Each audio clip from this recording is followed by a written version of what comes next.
Boa tarde a todas e a todos.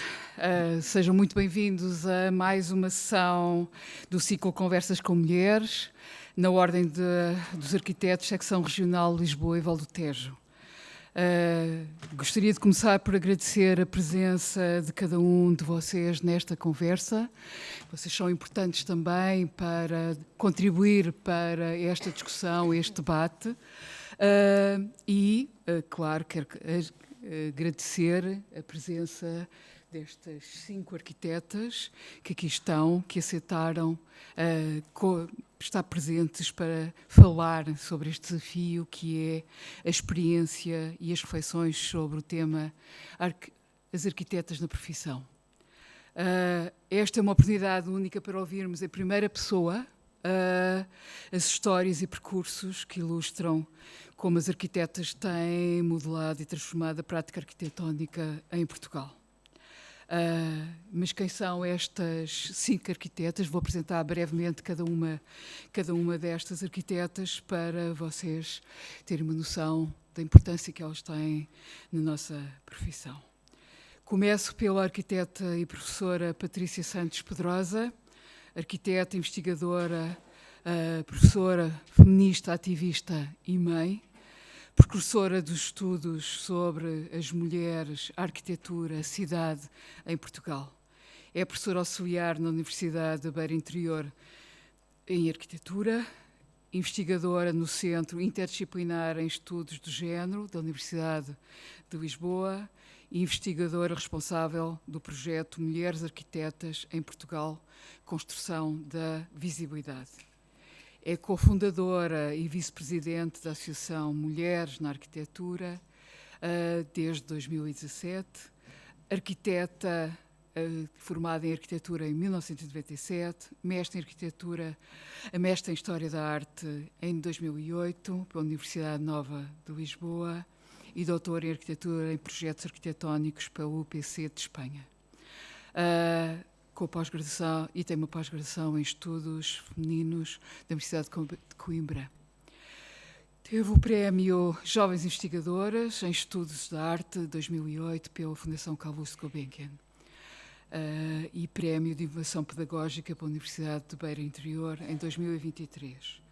Os seus temas principais, para quem já conhece a Patrícia Santos Pedrosa, são a habitação, a história da arte geral e o papel das arquitetas no século XX. Cidades e género, feministas e urbanismo. Passando agora para a arquiteta e deputada Lia Ferreira, se encontra aqui à minha direita e a primeira, licenciada em Arquitetura pela Faculdade de Arquitetura da Universidade do Porto. Foi enquanto estudante que iniciou a sua especialização em acessibilidade universal. Mais recentemente, conclui a componente curricular do doutoramento em arquitetura, encontrando-se a desenvolver a sua tese de investigação integrada no Dinâmia 7 do ISCTE. Atualmente exerce funções como deputada na Assembleia da República e dedica-se à defesa dos direitos humanos, com especial incidência no domínio da inclusão, cumprimento de direitos humanos fundamentais, designadamente através da acessibilidade universal, que defende ser condição determinante para o desenvolvimento sustentável e a coesão social territorial. Foi coordenadora da estrutura de missão para a promoção das acessibilidades entre 23 e 24. Anteriormente, desempenhou funções de técnica especialista no Gabinete de Secretaria de Estado da Inclusão, no 23º Governo Constitucional, entre 23 e 25, e no Gabinete da Secretária de Estado da Inclusão das Pessoas com Deficiência durante o anterior Governo, entre 19 e 22. Foi provedora dos cidadãos com deficiência da Câmara Municipal do Porto. Peço desculpa, isto está...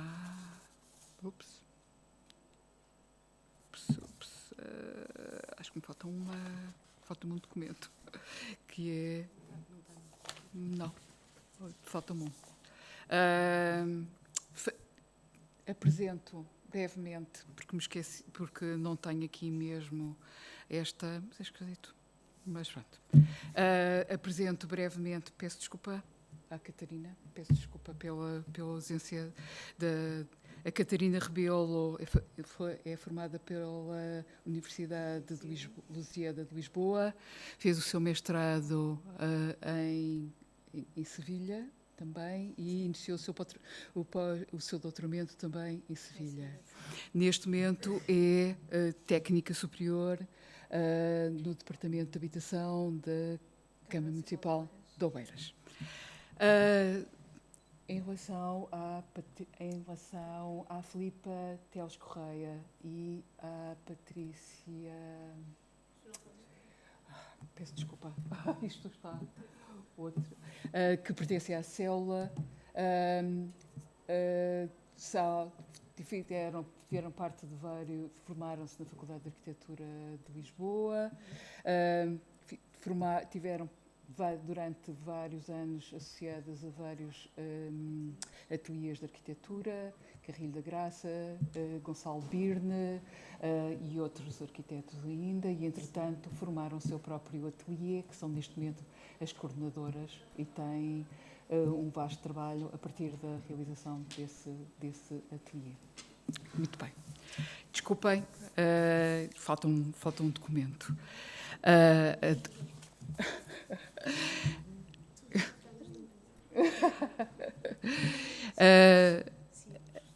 Passando agora para esta nossa conversa e sobre as mulheres na profissão, é uma oportunidade para conversar sobre as múltiplas dimensões da arquitetura e o seu impacto, debatendo como as arquitetas têm transformado a prática arquitetónica, abrindo caminhos para uma maior diversidade e equidade na profissão.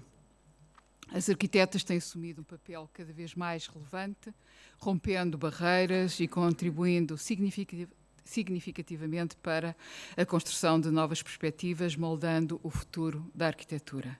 Contudo, apesar do número de arquitetas ter crescido ao longo dos anos e cada vez mais as escolas de arquitetura, a presença feminina é maior, é necessário compreender melhor o espaço que têm conquistado e de que forma podem inspirar as novas gerações.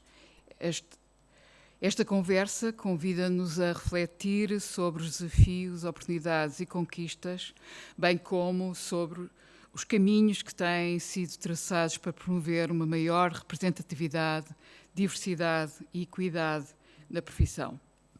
Acreditamos que estas partilhas enriquecem o diálogo sobre o futuro da arquitetura e o papel crucial que as arquitetas desempenham na construção de uma prática arquitetónica mais inclusiva em Portugal.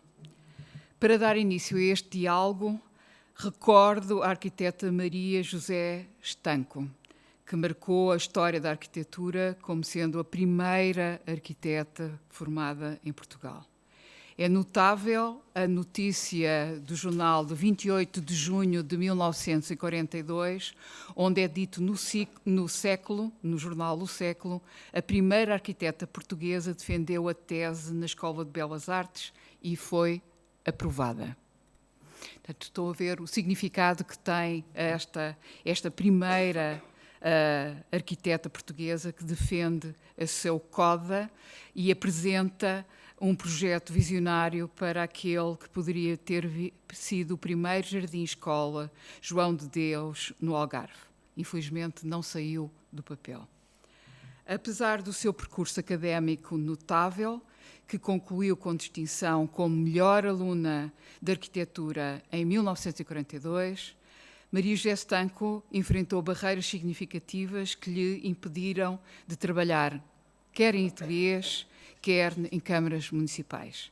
Esta exclusão levou-a a seguir uma carreira no ensino e a destacar-se como ativista, tornando-se uma defensora dos direitos das mulheres e membro do movimento democrático das mulheres. Por outro lado, a arquiteta Helena Roseta ilustra um percurso diferente e inspirador na profissão.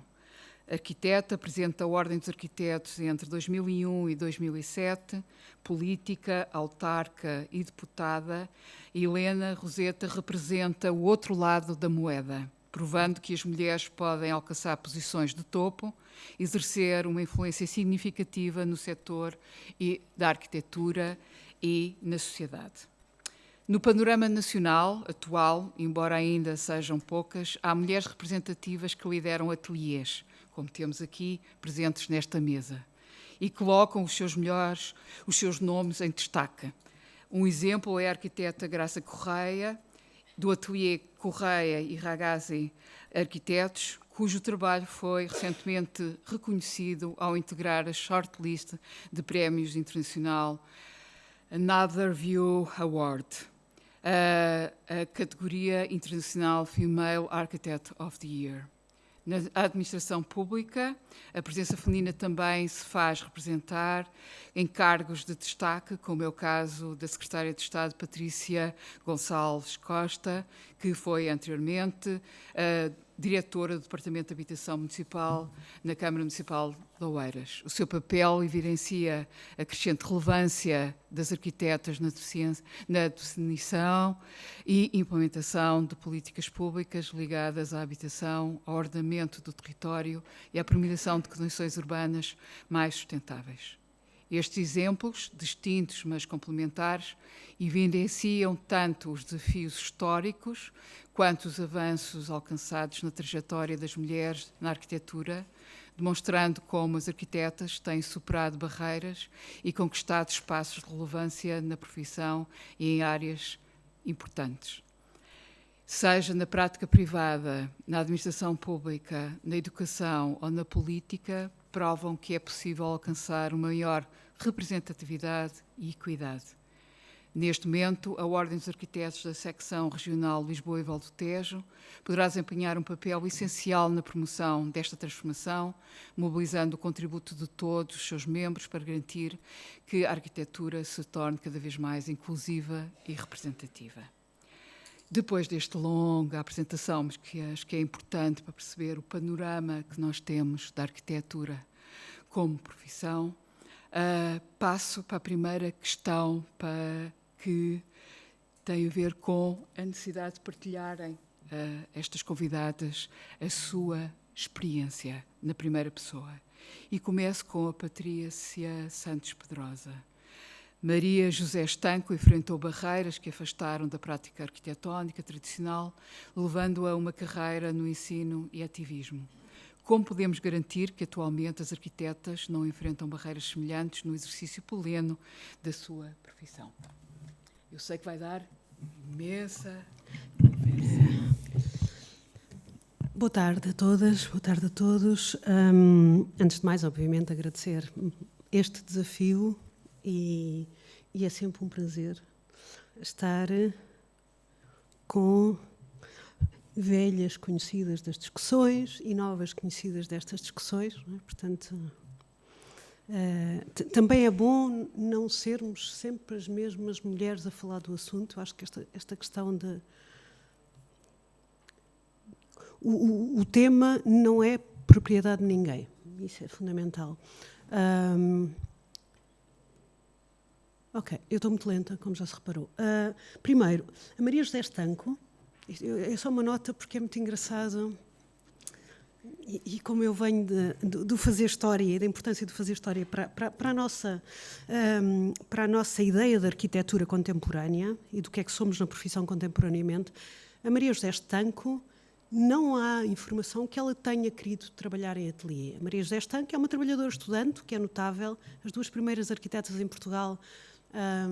Eu refiro isso a algures, não é? O paradigma fundacional é muito engraçado, porque uma vem das elites no Porto, Maria José Marques da Silva, não é? Um ano depois se forma.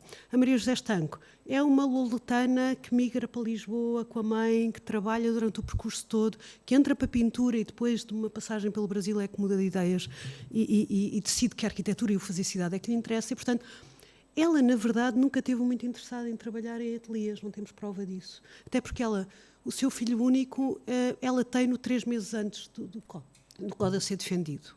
não é? E ela acaba a parte curricular uma década antes de CODA, portanto, estes tempos longos também.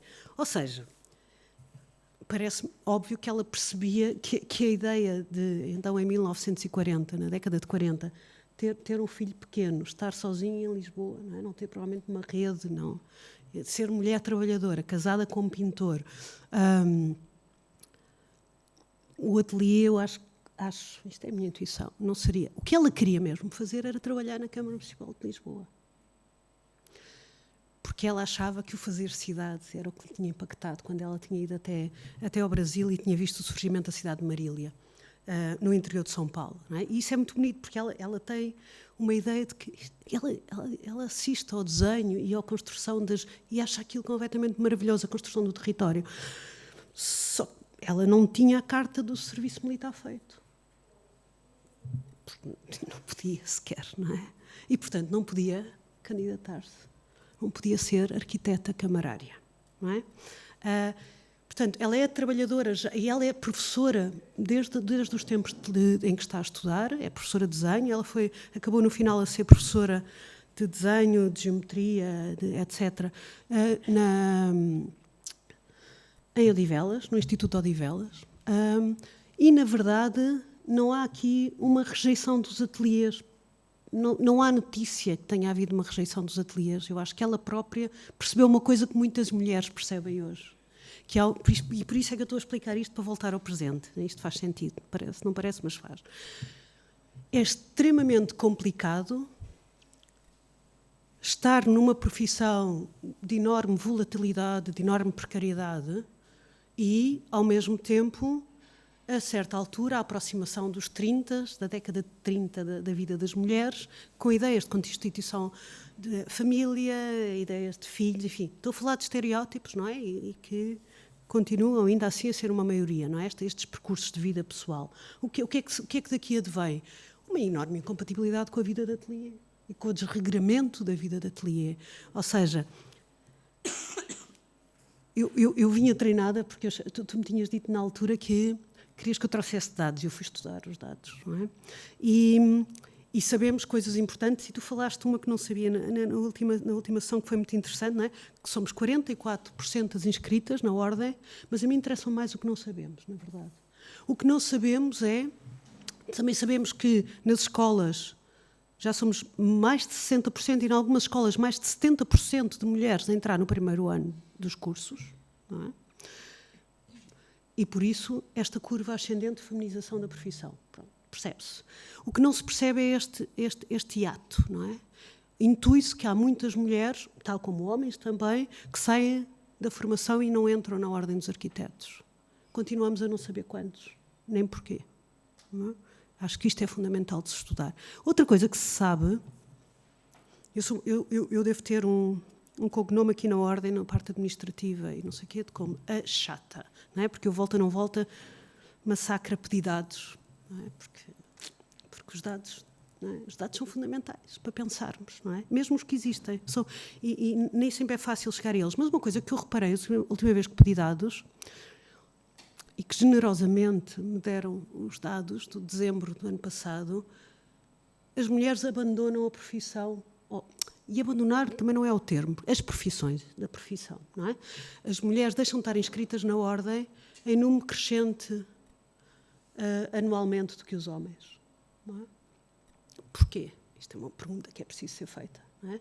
Porque é que se suspende, por um lado, mas porquê é que há mais mulheres a suspender por outro? Não é? Eu tenho umas teorias, não é? Que têm a ver com os contextos das vidas profissionais e familiares. Não é preciso estar inscrito na ordem para fazer 99% das coisas que a nossa formação permite, não é? É um facto, não é? Eu sou uma arquiteta que dá aulas, eu não preciso estar inscrita na ordem, estou ou não estou debaixo do meu julgamento, não é? Se um ateliê tem 2 mulheres ou se tem uma equipa de 5 à frente, podem tomar decisão de estar uma pessoa inscrita e as restantes não. Ou seja, existe uma diversidade. Se está na função pública e em que sítio, não é? E a fazer o quê? Precisa, não precisa, quer, não quer. Nas direções gerais, não é? Nestas multiplicidades todas da profissão, onde nós estamos, pedaços muitas vezes da profissão que são elas próprias, os pedaços da profissão desvalorizados, curiosamente. Não é? Ou seja, o meu repto, e o meu repto há muitos anos, é sempre este. É preciso mais dados para nos percebermos melhor. E para percebermos melhor porque é que o paradigma fundacional, e porque é que eu chamo paradigma fundacional? Porque eu vos contava a história da Maria José Estanco, mas a Maria José Marques da Silva, filha do mestre Marques da Silva, não é? Portanto, das elites do Porto, e que teve ateliê com o marido a vida toda. Há livros de história, dicionários de arquitetura no final do século XX, portanto, há 20 anos atrás, que ainda continuam a dar a autoria dos trabalhos de ambos, e trabalharam sempre ambos, o David Moreira da Silva e a Maria José Marques da Silva, ao David Moreira da Silva. Portanto, e eu, quando falo do paradigma fundacional, é duas maneiras muito óbvias de retirar as mulheres da profissão. Não lhes permitindo legalmente acessos, e legalmente, a essa altura já não é legalmente, é pelas condições e a qualidade do trabalho, a qualidade das condições de trabalho. A qualidade das condições de trabalho são importantes para toda a gente, mas para o caso das mulheres são muito mais importantes. Não é? Porque quando nós sabemos que há jovens arquitetas que perdem o trabalho por engravidarem, não é? Claro que é ilegal. Mas são recibos verdes, a legalidade não se aplica. Não é? E por aí fora. Ou seja, fechando e passando, para mim interessa-me tanto o que sabemos dos dados como o que não sabemos. E as perguntas que eu acho que nem temos percepção da importância de as fazer. As condições de trabalho na profissão. Não é? E são as condições das seguranças básicas, mas também uma que eu já trouxe há 15 dias e que tenho que insistir e acho que tem que ser insistido, que é as condições do assédio sexual no contexto laboral também. Não é? Portanto, são pistas, eu tinha aqui outras, os prémios de arquitetura, os membros honorários da Ordem, eu trouxe uns números para depois, se for preciso, continuarmos. E calma. Vamos continuar. Eu vou passar então para a Lia. O percurso da Helena Roseta demonstra que as arquitetas podem alcançar posições de liderança na arquitetura e na política. A partir da sua experiência, que lições podemos tirar do seu exemplo para encorajar mais arquitetas a ocupar lugares de destaque e influenciar as políticas públicas, como a Lia está a fazer ao ser deputada na Assembleia da República neste momento? Bem, antes de mais, eu quero mesmo agradecer este convite, que para mim é mesmo muito especial estar aqui, e vejo tantas mulheres aqui, o que significa que realmente há aqui um interesse muito genuíno por este tipo de debates, e que eu acho que ainda debatemos muito pouco sobre isto. Eu tenho, e faço, porque me sinto obrigada a fazê-lo, eu tenho uma declaração de interesses, porque é que eu chego aqui e faço o que faço. Porque efetivamente eu sentia uma necessidade muito concreta e muito visível, eu sentia a necessidade de transformar o mundo para que ele me respondesse a mim. E é isto que me leva à arquitetura, e é preciso perceber isto, porque depois isto marca todo o meu percurso enquanto arquiteta, enquanto ativista, enquanto política, porque tudo foi acontecendo e tem acontecido em simultâneo. Não há um momento em que eu consiga separar estas formas de estar, porque elas têm existido na minha vida. Eu tenho tripla personalidade desde a minha juventude. Eu sinto falta de arquitetas no hemiciclo da Assembleia da República. Sinto mesmo muita falta de arquitetas. E custa-me constantemente estar a ouvir um hemiciclo maioritariamente masculino, não do ponto de vista paritário, mas do ponto de vista daquilo que são as ideias, que ainda são muito masculinizadas, e que acredito mesmo que as arquitetas, com a sua visão de humanista e transformadora, porque efetivamente há aqui uma sensibilidade que a arquitetura tem que ter e que está a acordar muito tarde para ela, e recordo a Patrícia, que já aqui falou tantas coisas importantes, tocou num assunto que é a questão dos prémios, e eu recordo o Pritzker de Francis Quéré, que para mim é fundamental, porque ele representa aquilo que a arquitetura deve ser, uma arquitetura que olha de uma forma transformadora socialmente para aquilo que pode ser. E é isto que eu sinto falta na política, de muitas mulheres arquitetas, mulheres que sabem falar de território, mulheres que saibam a importância de modelar o território de forma a que ele possa ser mais humanista, mais genuíno, porque, acima de tudo, o que é que a arquitetura é, senão a concretização de direitos? Porque a arquitetura tem este poder, é muito mais do que uma disciplina, é muito mais do que uma arte nobre, como sempre me ensinaram na faculdade e que eu sempre questionei, porque nunca percebi esta visão que eu acho mesmo que é tendencialmente muito paternalista da forma como se vê a arquitetura em Portugal, da forma como se pensa território em Portugal e como se vê a política também em Portugal. E falta-nos esta capacidade de ser mais permeável, de ser mais moldável, e que eu acho que a visão feminina é fundamental porque equilibra um pouco, traz essa sensibilidade na minha perspectiva. E na política, a verdade é que temos sentido muitas diferenças naquilo que são as políticas públicas em Portugal, desde que a mulher começou a ser chamada, em princípio por uma questão de cotas obrigatórias, porque tem que haver aqui uma paridade, e que isso obriga que realmente os próprios partidos chamem mulheres à intervenção, e depois as mulheres acrescentam com as suas visões, porque efetivamente são visões diferentes, e isso não é problema. É bom que tenhamos visões diversas e que nos acrescentemos uns aos outros, e portanto acho mesmo que as políticas em Portugal têm, e nota-se, há um antes e depois desta entrada com maior força das mulheres na política, e tivemos uma grande mulher, a Maria de Lourdes Pintacilgo, que nos trouxe tanto à política e que a mim pessoalmente inspira-me muito, e não sou a única, e temos outras mulheres. Portanto, acho que esta visão feminina na política faz a diferença, que podemos estar aqui a discutir se o homem consegue ou não pensar de uma forma mais humanista, e novamente eu dei o exemplo do Francis, que tem uma outra visão da arquitetura, não tão apenas exclusivamente baseada naquilo que é a estética da arquitetura, a estética do território, mas também na sustentabilidade.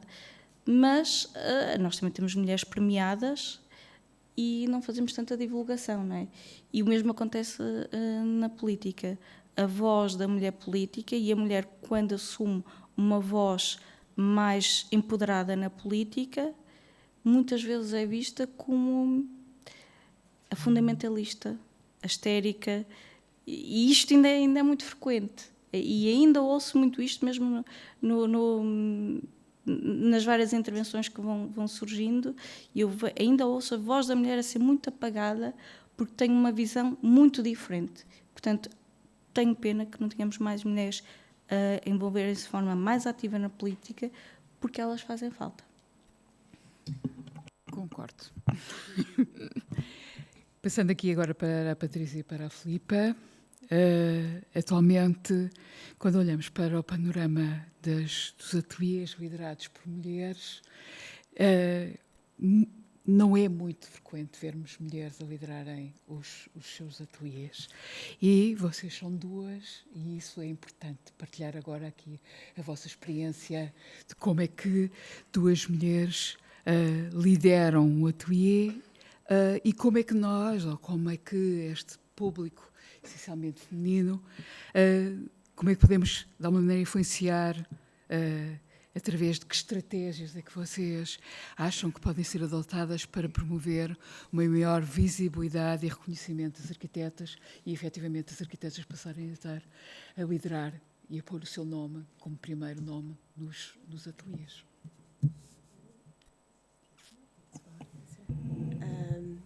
Bem, eu queria começar também por agradecer o vosso convite. Ficamos muito contentes e é um privilégio para nós podermos contribuir aqui com a nossa experiência, que é bastante diferente das nossas colegas que já falaram até agora. Aquilo que queremos dizer é que, de facto, nós somos amigas já de curso, de faculdade, e nós, quer dizer, tivemos percursos diferentes, trabalhámos em ateliês diferentes, durante cerca de uns 20 anos, cerca de 20 anos. Eu e a Patrícia continuámos sempre como amigas e colaborámos em alguns trabalhos juntas e alguns concursos também que participámos, as duas. Portanto, nós, passados estes anos, conversávamos sempre, portanto, tivemos sempre bastantes ideias muito concretas sobre o que nós pensamos sobre a arquitetura. Ou seja, os lugares onde estivemos a trabalhar, nós fomos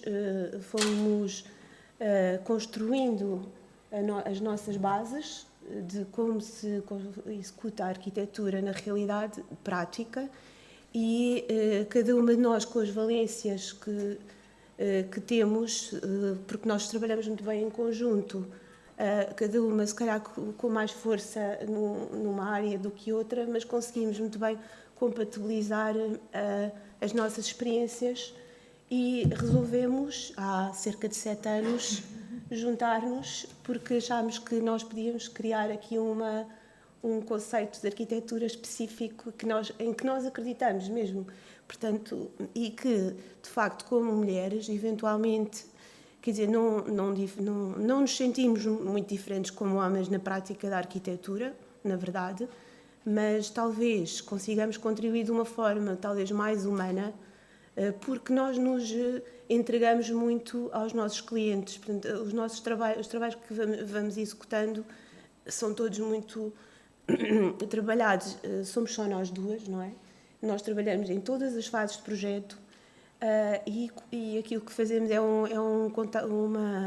uma relação muito íntima com os clientes. Isso acho que é talvez uma força que nós temos vindo a criar e que parece que tem vindo a funcionar, porque temos vindo a criar cada vez mais clientes e portanto, a arquiteta, a Patrícia, além de arquiteta, é fotógrafa, e claro que isso ajuda imenso também conseguimos divulgar muito por os nossos trabalhos, criámos as nossas redes sociais, com o Facebook e o Instagram, e temos vindo a conseguir, como mulheres que somos, mas acreditamos mesmo muito naquilo que fazemos, ou seja, acho que... E se calhar, porque é que nós decidimos, nós também somos mães, portanto, as duas, e passados nos anos iniciais de trabalho, nós nunca deixámos de trabalhar, e os primeiros anos de trabalho foram um bocadinho complicados, com filhos, não é? Foram um pouco complicados, porque de facto, trabalhando numa empresas e com algumas hierarquias, com homens, mulheres, e se calhar quando temos filhos, de facto, as coisas às vezes, quando voltamos de ter os filhos, às vezes a empresa mudou e se calhar não nos levam tão a sério como nos levavam antes de nós termos ido para as licenças de parto. E quer dizer, aquilo que nós fazemos agora, nós temos uma liberdade muito grande de poder e flexibilidade, que foi o que nós quisemos fazer. Nós queríamos criar uma empresa nossa onde nós pudéssemos ter a nossa flexibilidade, também para podermos estar com os nossos filhos às horas. Nós conseguimos conciliar a nossa vida familiar com a vida de trabalho, que eu penso que é uma das grandes vantagens que também nós temos na Célula, além do amor que temos pela profissão. Portanto, que isso nunca conseguiríamos conquistar. Todos os dias nós falamos e tentamos que os nossos projetos sejam cada vez melhores, com base nas experiências que vamos juntando e conquistando todos os anos. Acho que cada vez vamos produzindo cada vez mais projetos e melhores. Trabalhamos muito em obra, que é também uma das nossas, penso que valências boas, é de nós. Faz muita falta um arquiteto em obra. Não temos problemas nenhuns, os construtores sempre algum respeito, não é? É claro que se calhar temos que arranjar algumas estratégias de conseguir que, se calhar, às vezes temos que ser um bocadinho talvez mais agressivas para conseguirmos fazer passar ou para que nos respeitem de alguma forma, mas sabemos muito bem aquilo que queremos e, portanto, vamos às obras. Todas as semanas estamos em obra, temos várias obras a decorrer neste momento e pensamos que a nossa empresa está a funcionar sem grandes... Não temos sentido muita repressão em termos por sermos mulheres. Na nossa, quer dizer, não sei, Patrícia, o que é que tu achas? Mas não, acho que é isso. acho que não temos... Disseste, sim, acho que não há grande diferença. Como dizes, por vezes, com algumas pessoas, mais especificamente, podemos ter que ser um bocadinho mais agressivas ou mais fechadas para sermos respeitadas. E percebemos, olha, isto fosse um homem, com certeza que não nos tratavam assim. Mas pronto, conseguimos sempre resolver as questões e andar para a frente. Sim. Também porque gostamos muito daquilo que fazemos, dedicamos muito e acho que isso é visível perante toda a equipa e toda a gente e, portanto, as coisas correm bem. Sim. Muito obrigada. Vamos passar aqui então para a experiência da Catarina Rebelo, que está na administração pública e que é fundamental nós olharmos para a sua experiência como técnica superior do Departamento da Habitação Municipal da Câmara Municipal de Oeiras. Qual é o papel das arquitetas na administração pública local, nesta defesa, não é, da qualidade da arquitetura, na defesa da qualidade do território, na valorização da própria arquitetura, quando vocês estão naquele lado que é aquele que nós chegamos e temos que trabalhar permanentemente, os arquitetos da prática com os arquitetos que estão na administração pública. Quais os principais desafios? Olá, boa tarde a todos. Muito obrigada por este convite. Eu não sei por onde começar. Muito honestamente, já foram aqui abordados vários temas nesta mesa. E vou começar pela colega Patrícia, que falou realmente no papel da mulher enquanto arquiteta nesta profissão e alguns desafios que temos, e que também foi falado aqui pela colega Lia. Assim, nós enquanto mulheres realmente sinto que somos prejudicadas a nível profissional, no sentido de ser especificamente mulher. Eu, quando decidi ter o meu segundo filho, decidi-o em conjunto com o meu marido, que é a pessoa que faz parte, e a empresa respondeu-me que ficou extremamente ofendida por eu ter tomado a decisão de engravidar e não ter comunicado à empresa. E, portanto, não me renovaram o contrato. Basicamente, sim, foi um período de grande frustração enquanto mulher, enquanto profissional. Isto já depois de ter um currículo construído com experiência internacional, vários ateliês, obras com grande dimensão, projetos com grande dimensão. Sim, é muito frustrante. Esta é uma das questões que, sim, existe, não é do século passado, é bastante recente, ao qual eu tive que responder à empresa que um filho faz-se a 2 e não a 3. Pronto, basicamente a situação ficou resolvida aí, mas sim, fui abaixo. Enquanto mulher, enquanto mãe, enquanto profissional. Pronto, esse existe, é verdade, existe. Depois havia outro tema que se calhar não tem muito a ver ser mulher ou não, mas eu estive fora de Portugal vários anos, trabalhei em ateliês de renome, conhecidos internacionalmente, projetos de extrema qualidade, tudo muito interessante. Sempre tive boas condições de trabalho, foi muito gratificante em termos profissionais, participei nas várias fases de projeto e de obra, mas chegou um momento em que regressei a Portugal e foi no meu país, depois de ter passado por 2 países estrangeiros, e foi no meu país que eu trabalhei sempre ilegalmente, porque se quisesse ter dinheiro para pagar as contas e pôr arroz na mesa, tive que aceitar essas condições. Portanto, eu no meu próprio país trabalhei vários anos ilegalmente. Se era por ser mulher, talvez porque supostamente é sempre o ponto mais fraco, tem que aceitar, jogam com a vida das pessoas, têm uma família, tem que se aceitar. Sim, aceitei e trabalhei, mas felizmente consegui evoluir para outras práticas e para outras situações, e cheguei à parte aqui da função pública. Em relação à função pública, eu posso dizer que tenho uma experiência bastante gratificante neste momento. Estou envolvida num projeto realmente muito interessante. Sinto que consigo contribuir enquanto mulher arquiteta para a aceitação do público em si, que vai usufruir destas melhorias que estamos a fazer, destas renovações, destas requalificações, destes novos empreendimentos que vão surgir de habitação municipal.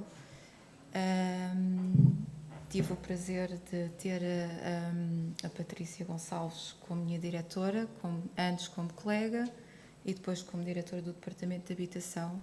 Acho que é uma arquiteta com uma valência extraordinária, tem uma visão muito, não sei como dizer, mas muito grande, ou seja, ela realmente consegue alcançar, mesmo sendo mulher no mundo de homens, porque sim, a arquitetura ainda está muito taxada como um mundo de homens. Ela conseguiu quebrar ali várias barreiras e levar muita coisa para a frente, que havia ali muita opinião, se calhar por haver demasiado, como é que eu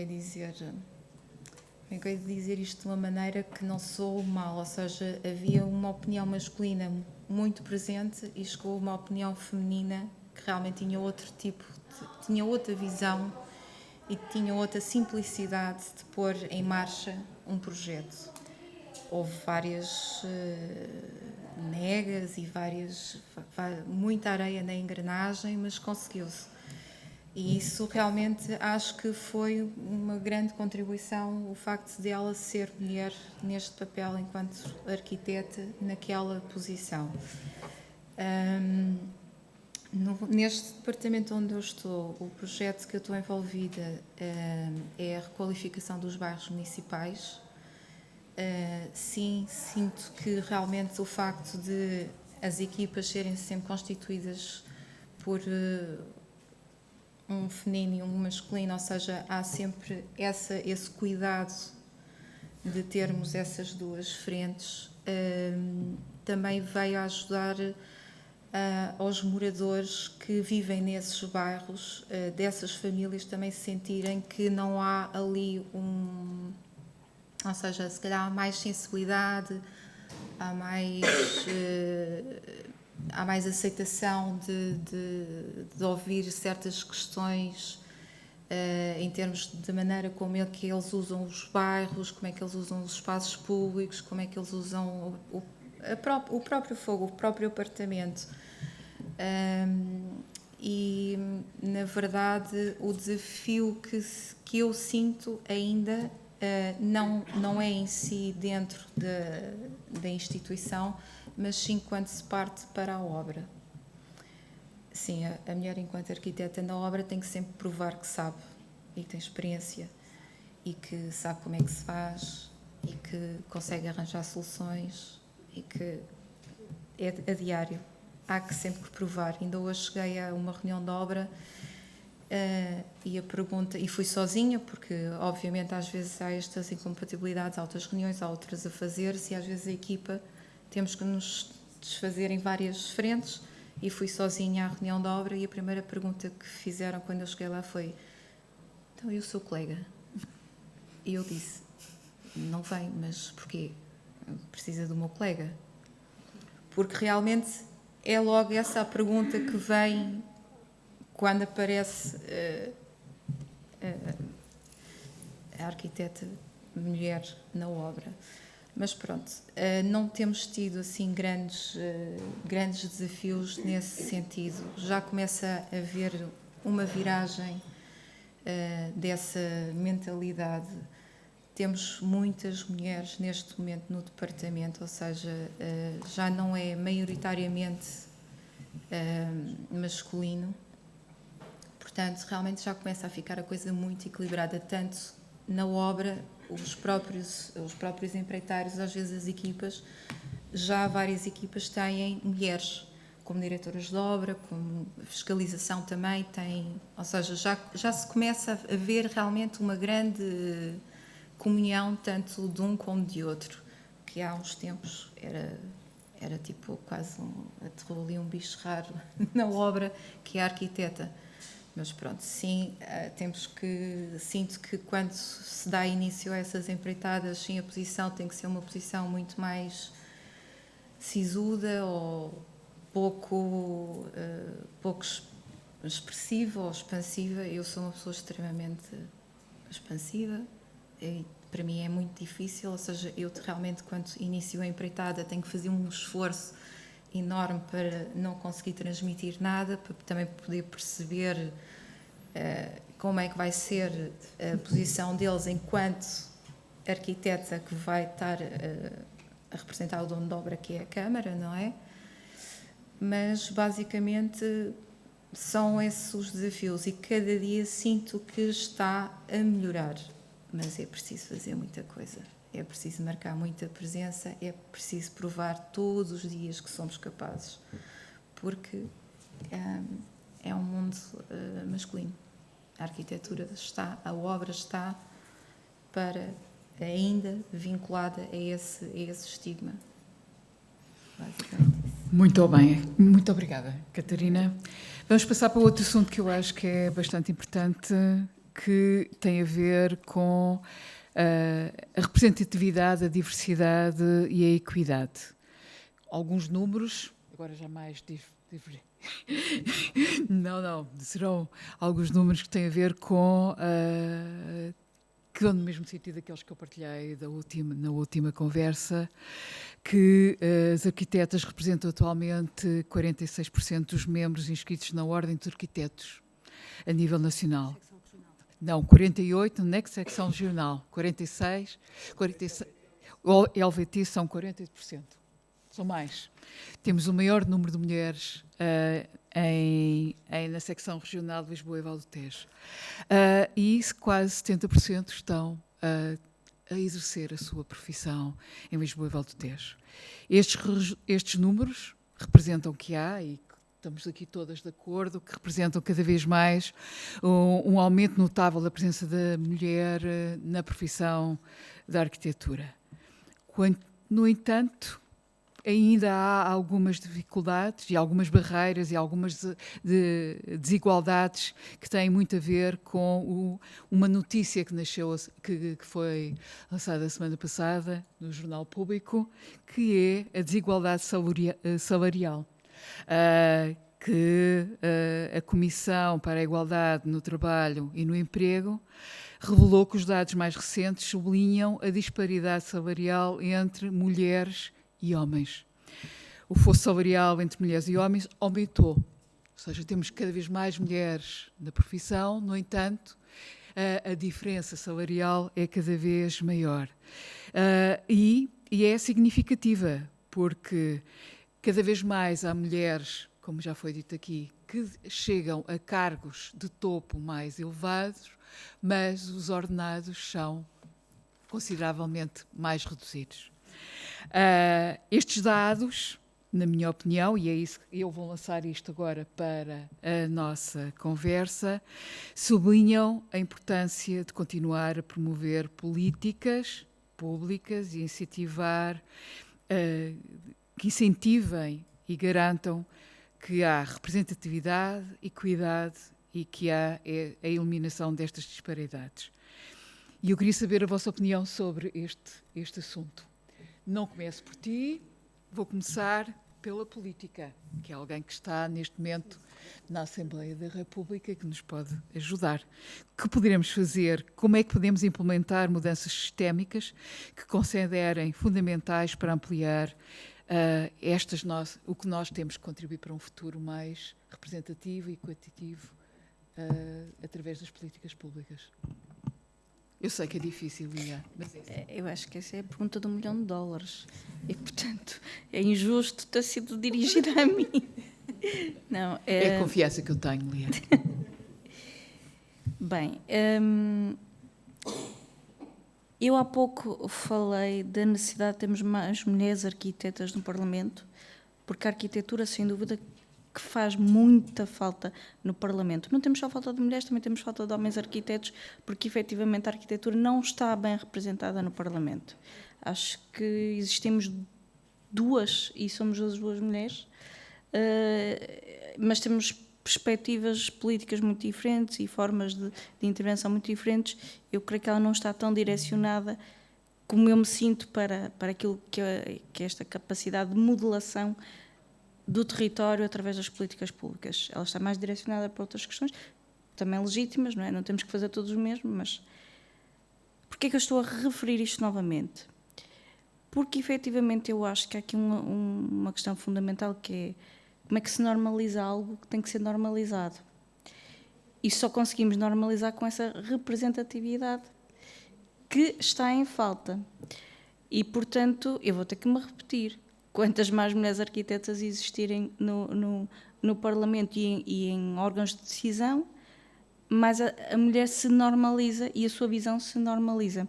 E esta visão, que eu há pouco falei que é diversa e que é fundamental, porque é do complemento que surge algo mais construtivo e mais completo, e, portanto, eu acho que passa muito por aqui, pela presença cada vez mais assídua das mulheres em diferentes órgãos decisores, e é fundamental que assim seja, e aqui foi falado da forma como a mulher é olhada nas obras, mas ela também é olhada assim em outros níveis, nomeadamente na política, porque a verdade é esta: a mulher na política não é um assunto tão sério como um homem na política, e aquilo que for a opinião de um homem na política é muito diferente daquilo que é a opinião da mulher na política, e portanto ainda temos que combater este estigma, e acho que só o conseguimos combater com a presença mais assídua e massiva e empoderada, porque também me preocupa, e as leis das cotas têm este problema, principalmente na política, que de repente precisamos de mulheres para cumprir cotas, mas não as capacitamos para aquilo que elas fazem.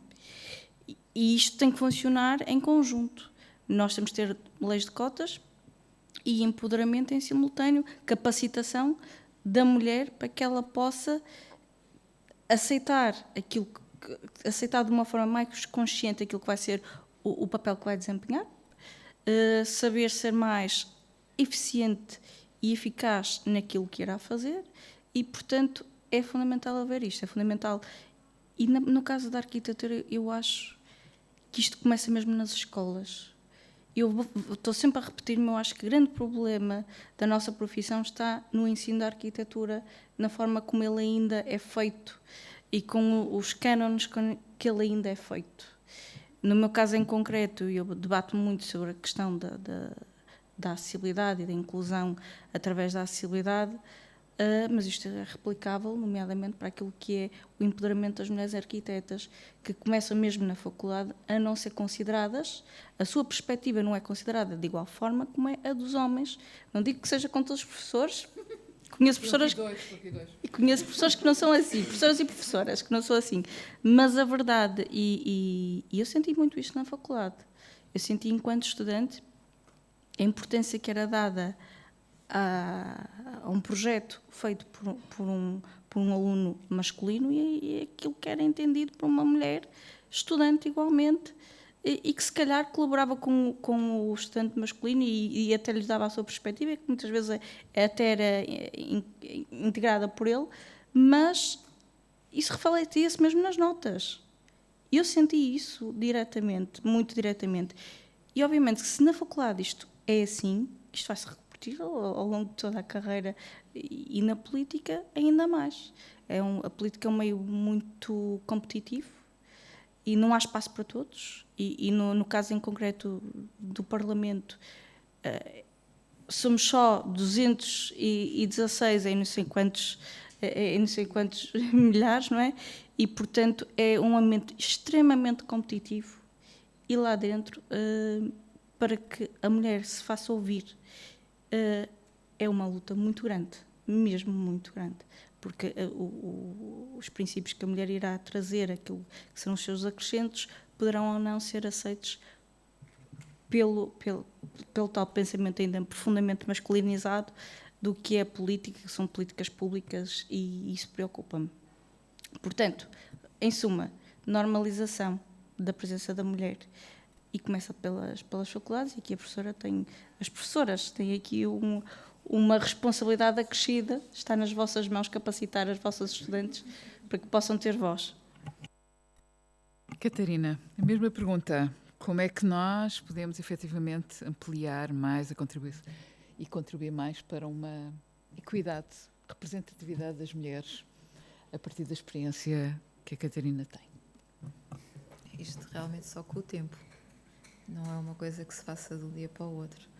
Porque ainda há bocado estava a dizer às nossas colegas, nós somos filhas de uma geração que o sítio da mulher é na cozinha. E infelizmente isso tem que passar tempo para que deixe de acontecer. Se calhar, eu falo por mim, para mim já não é. Isso para mim é uma coisa que faz parte de um livro de história, se calhar de histórias, porque até me custa a querer. Mas infelizmente é essa a realidade. Portanto, nós vamos ter que ter tempo e vamos ter que realmente fazer, realmente pôr em prática o que a colega estava a dizer, que é temos que ter uma presença muito mais assídua e muito mais é mesmo isso, a nossa presença tem que deixar de ser pontual, para que a nossa voz não seja tipo assim, obrigada pela tua opinião, mas o arquiteto o que é que diz? Isto tem que mudar, tipo, já não tem que ser nem o arquiteto nem a arquiteta, tem que ser tipo o profissional a falar. Mas realmente isso só acontecerá quando realmente a nossa presença realmente for igual, for equilibrada. Enquanto não for equilibrada, e sim, na universidade é importante realmente refletir esse aspecto, também é importante. E é marcarmos muito mais presença, para que possamos ser vistas e ser tidas em conta. De outra maneira, e é tempo. Vais chegar para o último? Está bem. Vamos passar ali para as duas arquitetas da célula. O que poderíamos fazer, então, para poder passarem também por essa situação, de enfrentar de ter que conciliar a parte de mãe com a parte de ateliê, que também com algum impacto. Como é que nós conseguimos ultrapassar estes obstáculos? Como é que é possível? Eu acho que pode ser um caminho. Já que estamos aqui num espaço onde podemos ouvir e podemos ter um papel, não é? A Ordem dos Arquitetos, a secção regional pode ter também, não é? Pode ser uma voz. Acho que é muito pelo nosso exemplo, por aquilo que fazemos todos os dias, não é? As pessoas que temos à volta e que constatam isso e que veem que é uma coisa perfeitamente normal, e por aí acho que a coisa vai crescendo, não só os profissionais com quem lidamos, nas obras, os engenheiros, paisagistas, os clientes, tudo isso. Depois a forma como divulgamos também, sobretudo divulgamos o nosso trabalho para termos mais clientes. É essa a nossa intenção. E até das nossas famílias, amigos, portanto, tudo isso vai espalhando a ideia. Também fazemos uma coisa interessante, já é o 3º ano este ano que estamos a fazer, é receber, durante uns dias recebemos uns alunos da escola de St. Julian's, porque a Filipa estudou lá quando era mais nova, e criou uma ligação com a escola, e então todos os anos recebemos uns alunos de St. Julian's connosco durante 3 dias, que vêm ter a experiência de ser arquiteto, o que é isto de ser arquiteto, e fazem isto também noutros ateliês, muitas vezes maiores que os nossos, empresas propriamente ditas, e gostam sempre muito, têm uma experiência muito positiva, mas o ano passado até nos perguntaram depois, às tantas perguntavam, are you the CEOs? You too? But we are also the sweepers. Sim, Nós somos fazemos tudo, tudo, basicamente. fazemos as limpezas. Eu acho que também tem que haver uma Mas, certa atitude e confiança em nós, mulheres. Nós temos que confiar em nós próprias. E eu digo à minha filha, Tali, que temos que confiar em nós próprias, como mulheres. Nós somos capazes. Portanto, e nós temos vindo a ser capazes. O nosso trabalho, acho que nós podemos considerar que, pronto, nós temos vindo a lutar por isto. E como nós confiamos no que fazemos, acho que também esta nossa atitude vai ajudar com que as outras mulheres também tenham mais confiança nelas. Portanto, nós somos, quer dizer, as mulheres são tão capazes como os homens, quer dizer, ou mais, sei lá, porque nós temos realmente, por exemplo, olha, nós se calhar essa dedicação que temos ao cliente e se calhar aquele lado humano de se calhar também usar muita mais cor do que o preto e branco. Quer dizer, nós o que nós fazemos como mulheres que somos, e quer dizer, o que nós tentamos fazer é sermos criativas. Agora, o que é que vamos fazer para que isto não acabe? Nós não queremos trabalhar para os outros. Portanto, nós queremos trabalhar para nós e nós confiamos no que fazemos, no nosso projeto. E aquilo que queremos é ter mais clientes. Todos os dias é ter a atitude de confiar no nosso trabalho e nós somos muito amigas. Pronto, também é a parte que confiamos muito no trabalho uma da outra e partilhamos. E aquilo que nós queremos é que isto não acabe. Portanto, cada vez temos que ser mais criativos. Esta coisa de receber alunos, de pôr tudo no Instagram, de pôr as nossas obras, algum pormenor, sei lá, tentamos ser criativas para que o nosso projeto vá avante. E tem recebido muitas pessoas que queiram fazer, muitas raparigas ou muitas futuras arquitetas? Também, raparigas. Formadas, recém-formadas, queiram fazer o estágio com vocês ou mais vocês têm recebido mais rapazes ou mais raparigas? Não recebemos assim tantas. É? Quer dizer... Mas acho que é igual, não sim, sei. Um bocado igual. Mais... Mas eu, por exemplo, na faculdade, eu e a Patrícia, pelo menos que não nos sentimos inferiores aos homens quando lá estivemos a estudar. Ou seja, tivemos sempre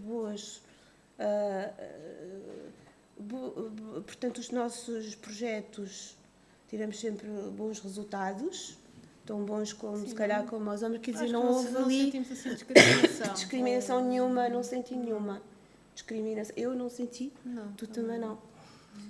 Não sentimos, por acaso. Sim. Por acaso não sentimos, mas quer dizer, se calhar foi por sorte, mas se calhar também temos a nossa geração, a mãe da Patrícia, a minha mãe, já eram pessoas completamente, já não eram... Sim, não estavam na cozinha. Não estavam na cozinha.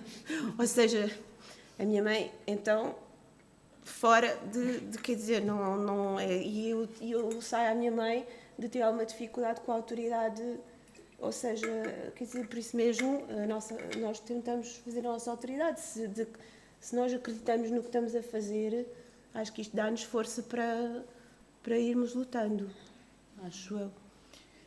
Patrícia, vamos lá. Como é que olhas para todos estes contributos? Eu posso andar para trás. Podes? Posso andar para trás. Então, a seguir será o palco será deles. Portanto, eles vão ter... Deixa-me só dizer, comecem já a preparar as vossas perguntas para este lado. Patrícia, desculpa, só dizer que eu senti discriminação múltipla, que é outro aspecto. Exatamente. Patrícia, pois, vamos lá. Então, eu gostava de...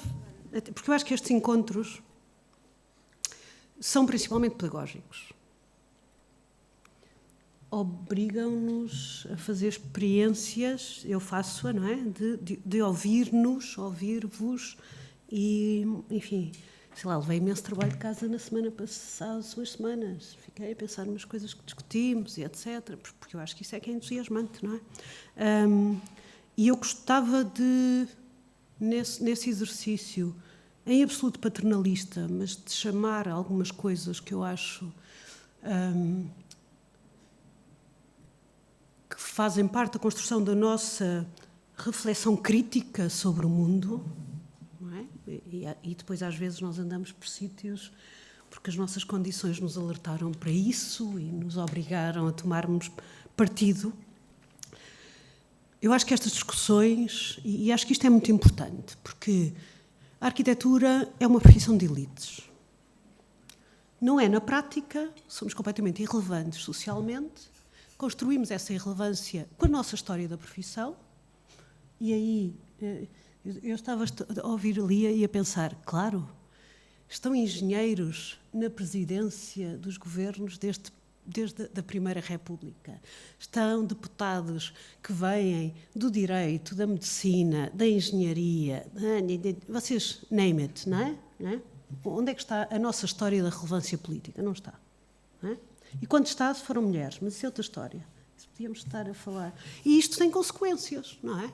E tu tens toda a razão. Eu estava-te a ouvir a pensar, pois é isto. Fiz um curto-circuito, não é? Portanto, essa nossa irrelevância profissional, que eu acho que temos, isso é muito grave, porque são não sei quantos milhares de profissionais que não constroem, não colaboram, não contribuem para um território melhor, não é? Para a nossa justiça espacial coletiva. Não é? Pronto. Isto é... Pronto. Todas estas reflexões que aqui fazemos, as que temos vindo a fazer, as que continuaremos a fazer, há uma coisa que é importante, a partir desta perspectiva crítica das mulheres na profissão. Não há aqui vitimização nenhuma, e é muitas vezes o discurso, eu, não é, me coloco como feminista, não é?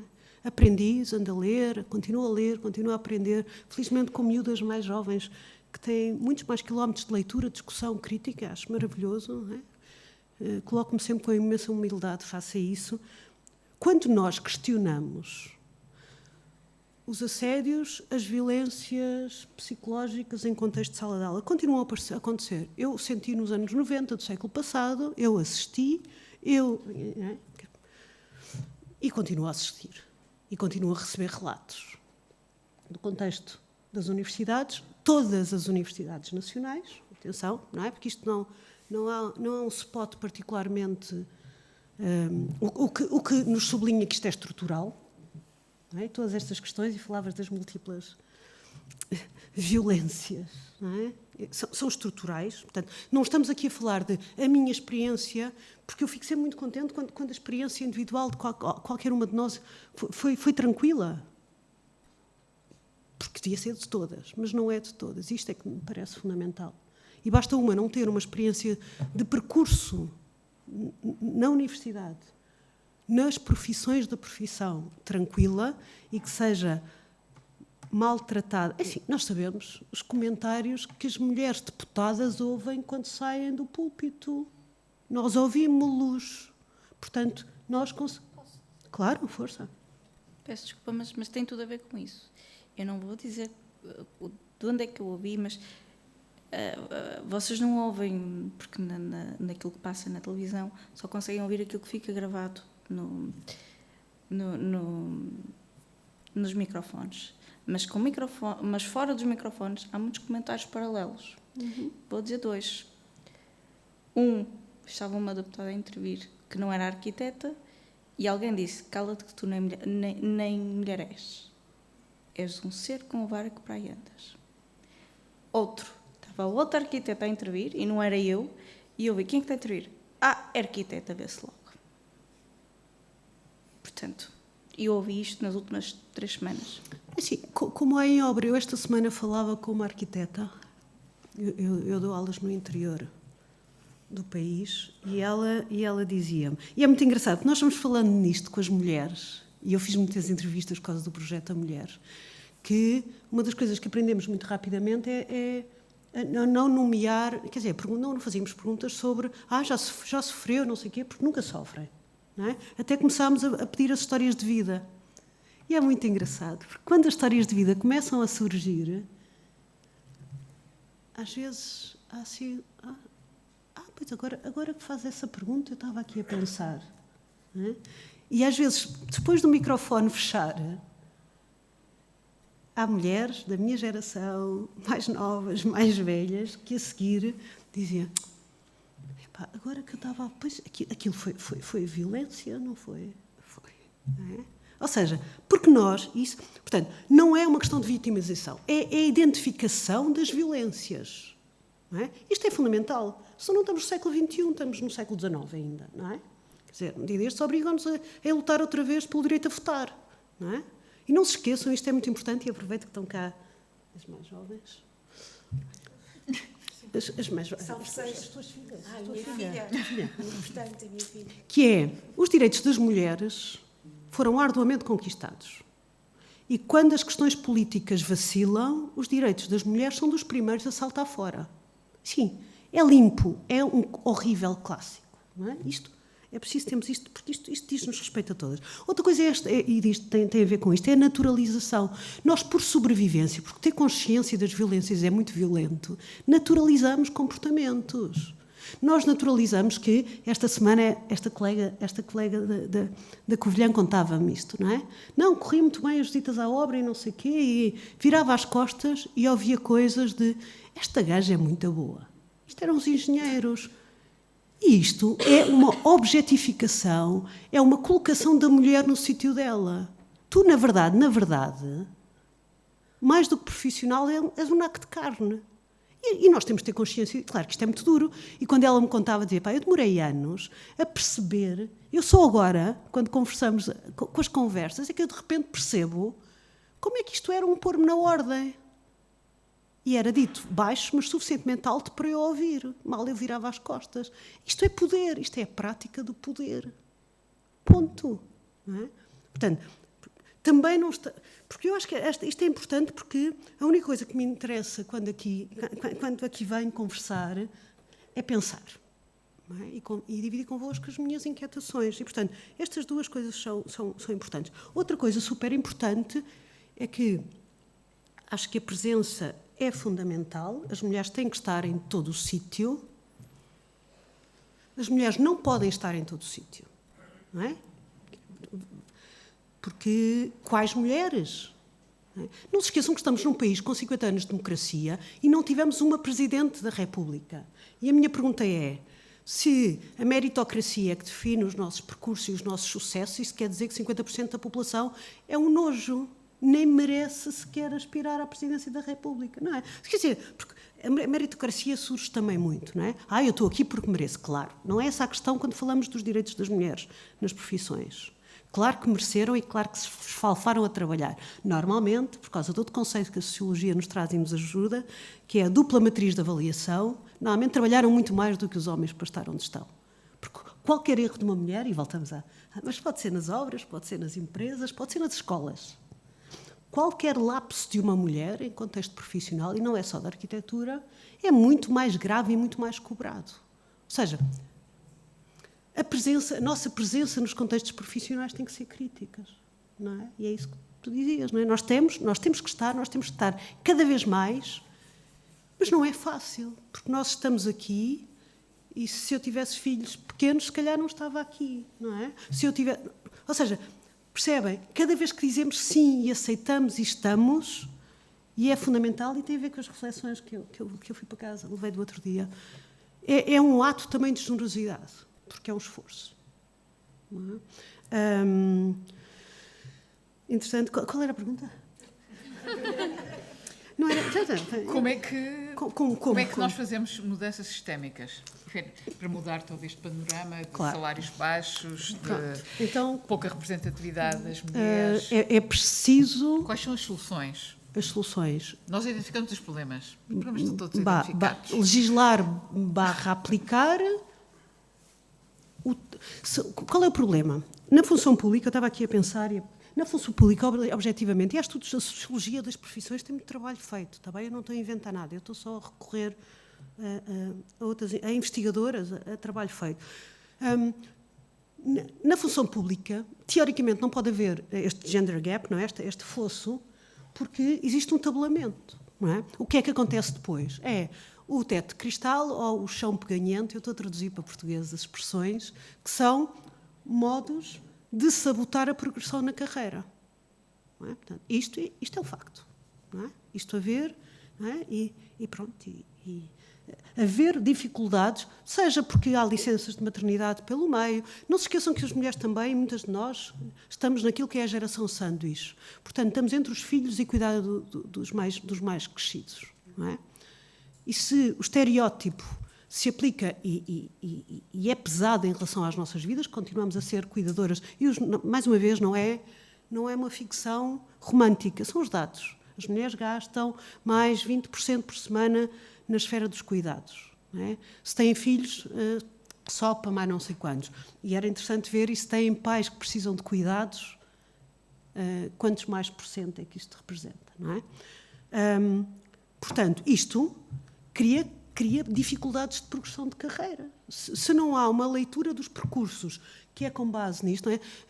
As teses, as bolsas de doutoramento, a essa altura, não sei como é que estão agora, mas tinham, no caso de se ter sido pai ou mãe, havia um coeficiente porque se alguém está na fase dos cuidados de uma criança pequena, de um bebê, é óbvio que fazer investigação em paralelo com as noitadas fica muito mais difícil. Mas também o resto das profissões, dos empregos. Não é? Portanto, isto por um lado.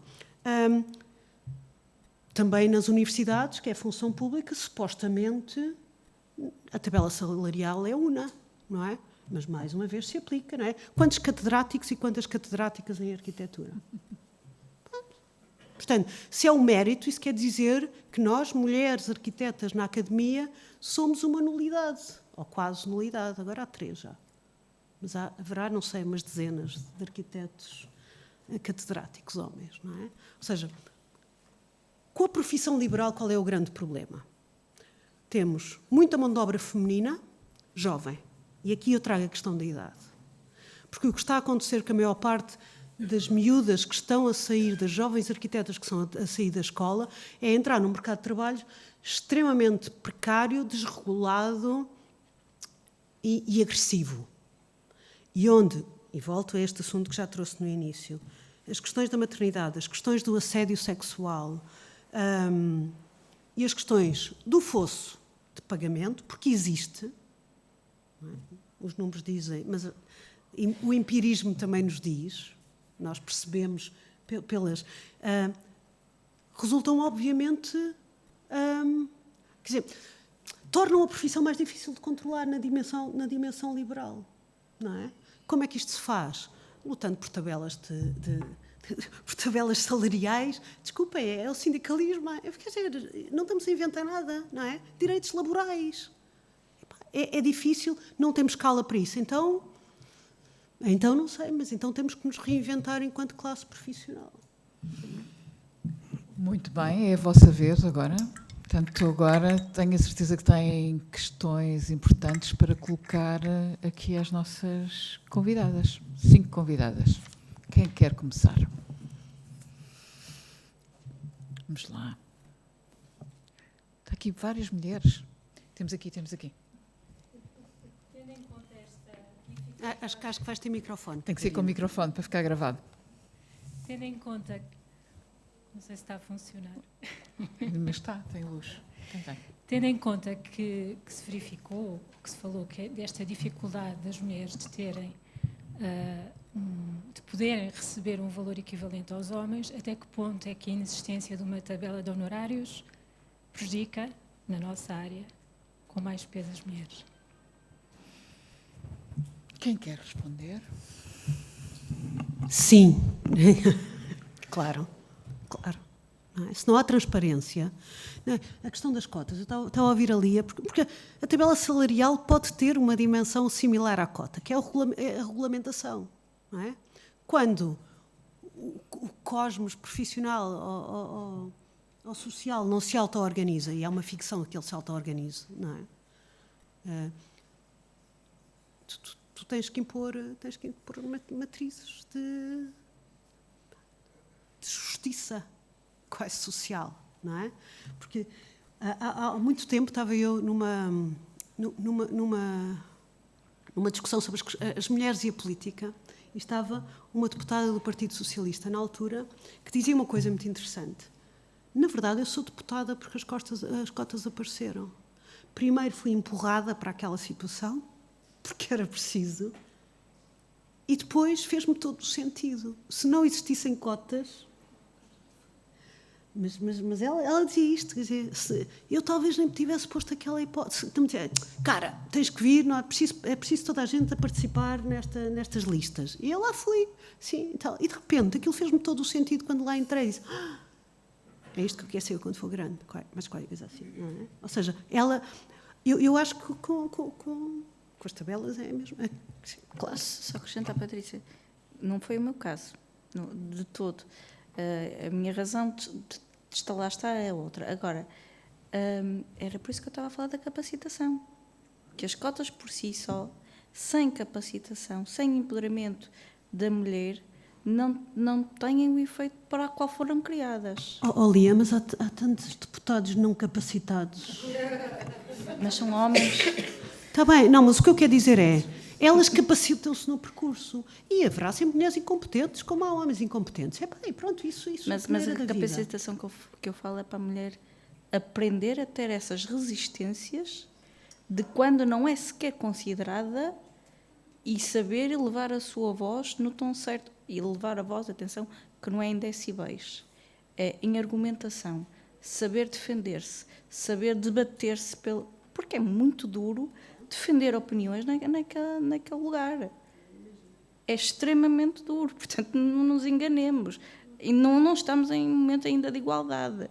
Temos números paritários, não temos igualdade alguma. Portanto, uma mulher para se afirmar ali tem que ser muito dura, ou então dura pouco. Catarina, como é que é a administração pública? Salarial, representatividade, é fácil? Salarial está taxado, portanto não há... Mas depois há a progressão. Há progressão, temos o famoso CIADAP. Temos o famoso CIADAP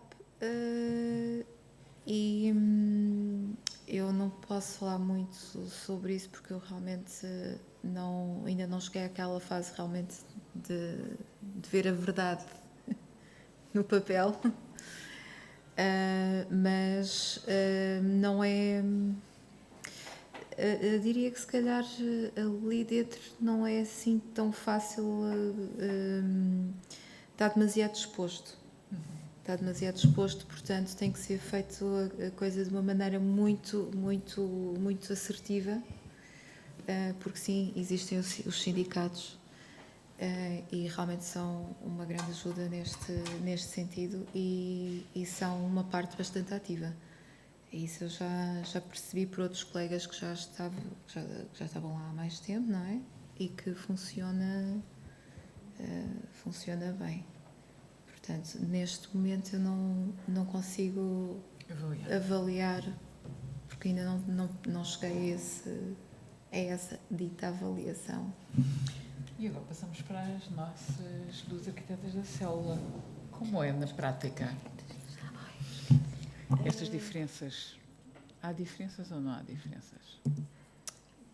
É natural que haja diferenças e, se calhar, os preços que nós praticamos, eventualmente, não sei se poderão ser diferentes se fôssemos homens, não sei, mas acho que não. Pronto, acho que não é por aí. Em grandes ateliês ou em ateliês maiores, aí acho que sim, em termos de progressão, lá está, porque quando temos filhos, acabou.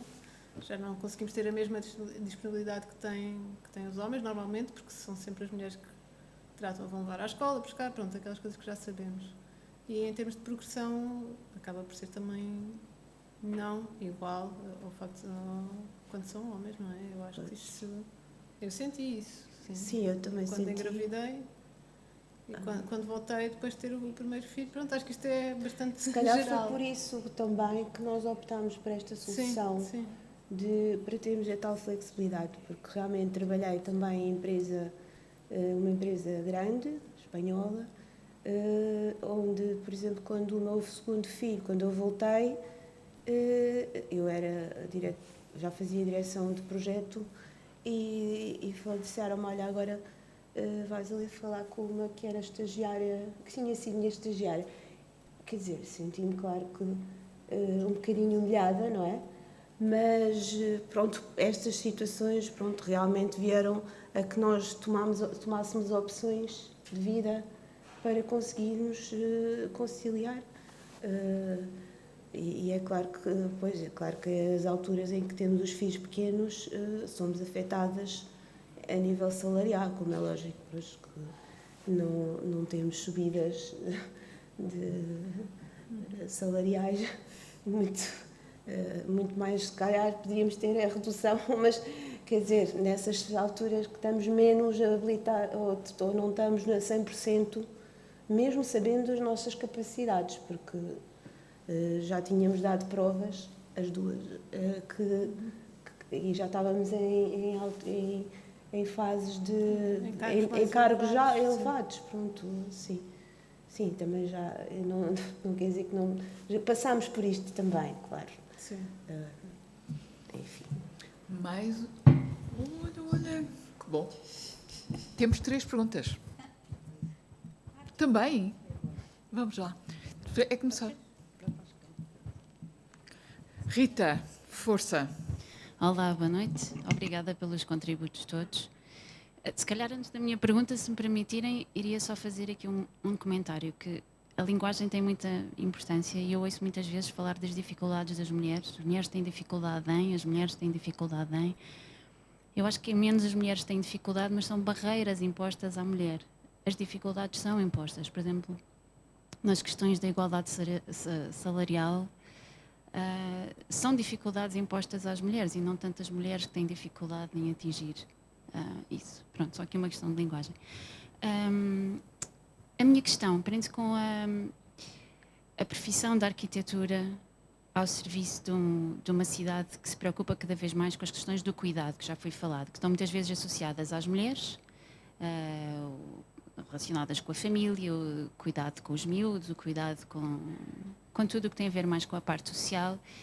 E se, portanto, se nas vossas experiências isso é esperado, se não é esperado, se é uma questão que está a começar a aparecer, porque as mulheres, por exemplo, com as questões do cuidado, estou a falar de médias, 75% do trabalho não pago relacionado com cuidados no mundo é feito pelas mulheres. As mulheres andam mais a pé durante o dia, usam mais os espaços públicos, usam mais os parques, acompanham mais familiares aos centros de saúde, usam mais os transportes. Há uma série de coisas de pensar a cidade para todas estas questões que não sei se estão a surgir ou não, ou como é que estão a responder. Sim, muito, muito importante. E por acaso é uma questão que eu trabalho e nem estava a falar. A questão da segurança das mulheres em espaço público, a mulher no espaço à noite, a segurança da mulher nestas coisas todas, que é extremamente importante. Sim, obrigada. Às vezes é tão óbvio porque eu trabalho nessa área. Sim.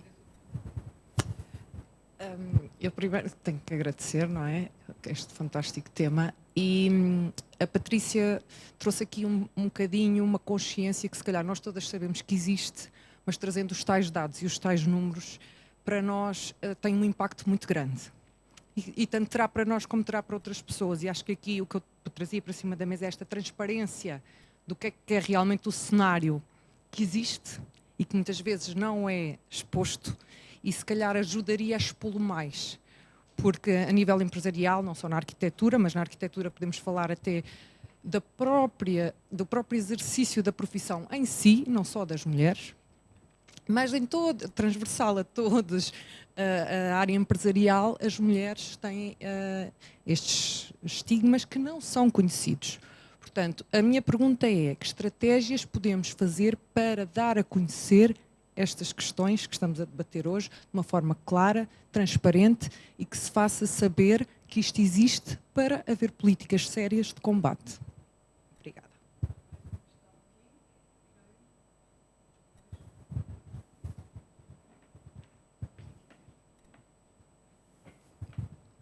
Para isto não parecer uma conversa entre mulheres para mulheres. Há 15 dias, na sessão que tivemos aqui, a Mariana Cabogueiro contou um relato.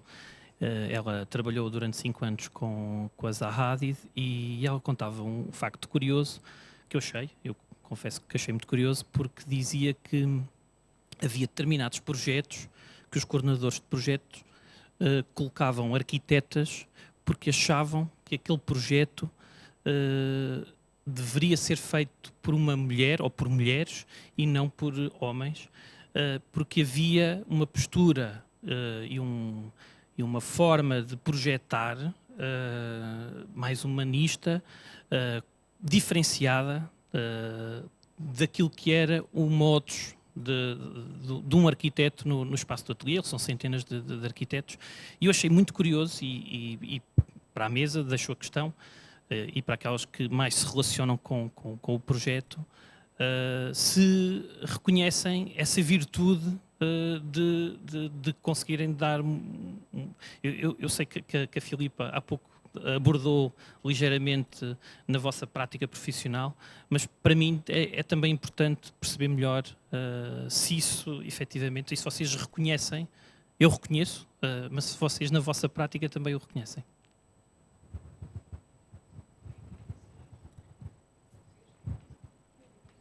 Perguntas? Sim.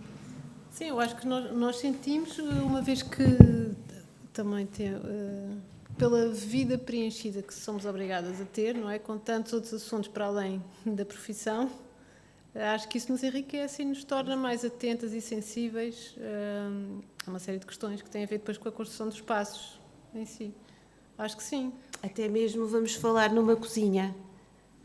Nós somos capazes de perceber que aquela cozinha não funciona.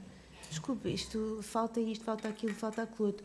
É claro que temos muito mais experiência numa vida de realista e prática, se calhar. Eu não estou a dizer que não me estou a comparar, não gosto desta coisa de comparação, mas de facto estamos em muitos sítios e estamos com os filhos e sabemos e aprendemos realmente, e enriquece, como a Patrícia está a dizer.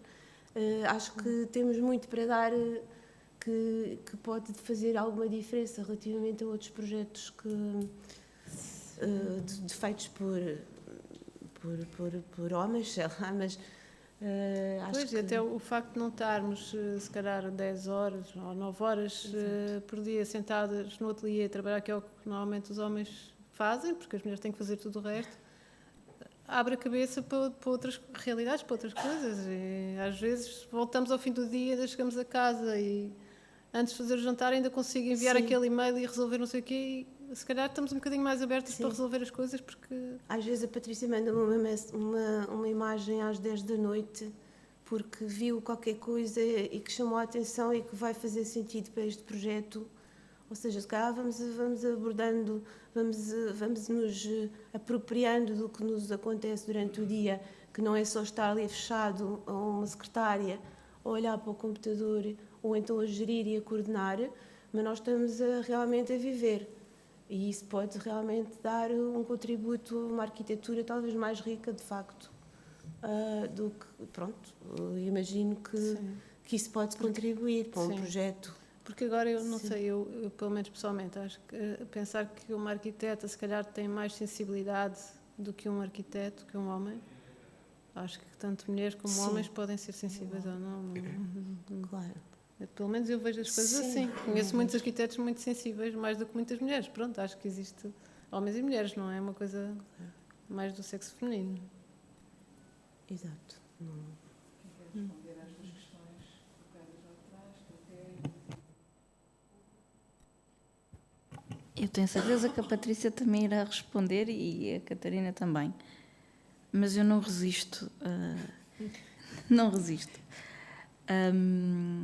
A Rita, como sempre, colocou a questão, o dedo na ferida.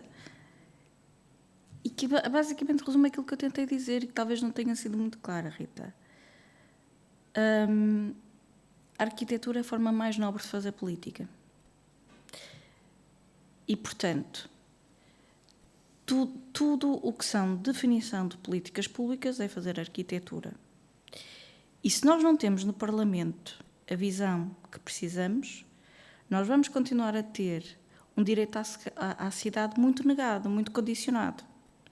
Fazem falta, sim, e continuo a dizer, fazem falta mulheres arquitetas no hemiciclo, porque a grande maioria das políticas públicas que são definidas têm implicações diretas e indiretas no espaço. Seja a nível dos transportes, seja a nível das alterações climáticas, o combate às alterações climáticas, tudo vai ter reflexos muito imediatos na construção do espaço, na definição de tipologias de transporte, modos de transporte, infraestruturas, na definição de emissão de CO2, que depois vai ter implicações diretas nos modos de transporte, na definição da política de habitação, que vai ter implicações muito diretas. E voltamos novamente à questão, falta a visão feminina. A Rita não é arquiteta, mas a Rita é arquiteta. Não é arquiteta de título, mas a Rita pensa como arquiteta, e aquilo que é a profissão da Rita assemelha-se muito àquilo que é a profissão de um arquiteto.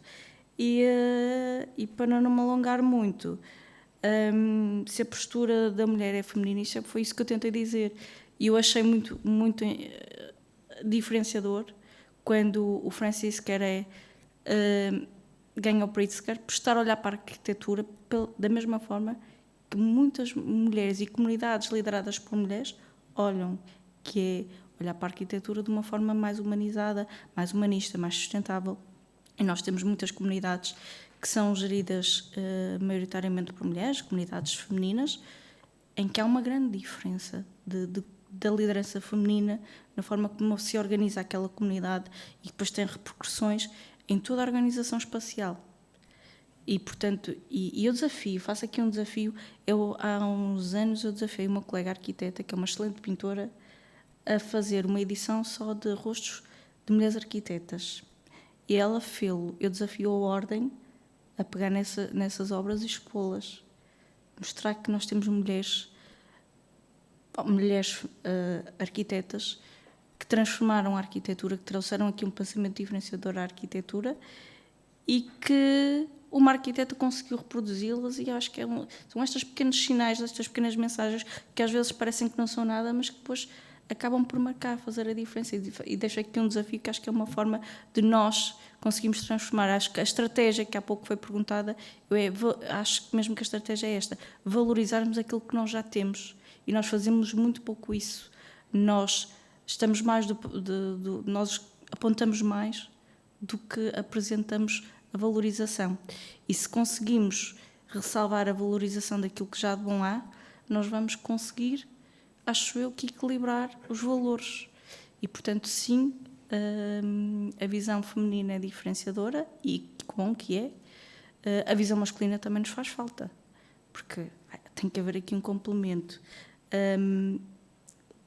Mas não, a cidade ainda não está preparada, nem está a caminhar, na minha perspectiva, porque nós entramos sempre nas tendências, nos discursos da moda, sem equacionar o que é que eles são realmente.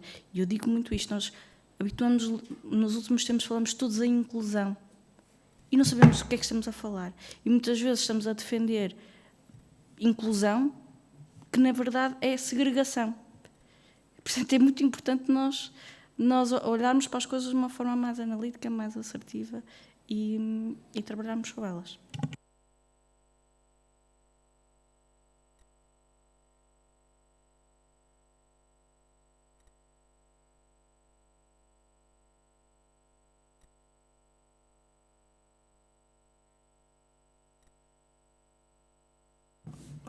Sim, a verdade é um papel realmente muito importante que a Câmara tem em tentar realmente adaptar, acrescentar. Temos de ter em conta que temos as pré-existências que foram feitas a partir de, com o objetivo de, e que realmente, se calhar, com o passar do tempo, na altura, se calhar, foi atrás dessas modas. E essas modas, se calhar, não são as ideais. E realmente, hoje em dia, acho que se tenta colmatar muitas dessas situações. Neste programa em que eu estou inserida, por exemplo, uma das coisas muito importantes que também se está a desenvolver é o espaço público desses bairros. Ou seja, não estamos só a dotar do edificado de melhores condições térmicas, até funcionais, mas sim também a envolvente desses bairros e os problemas que existem.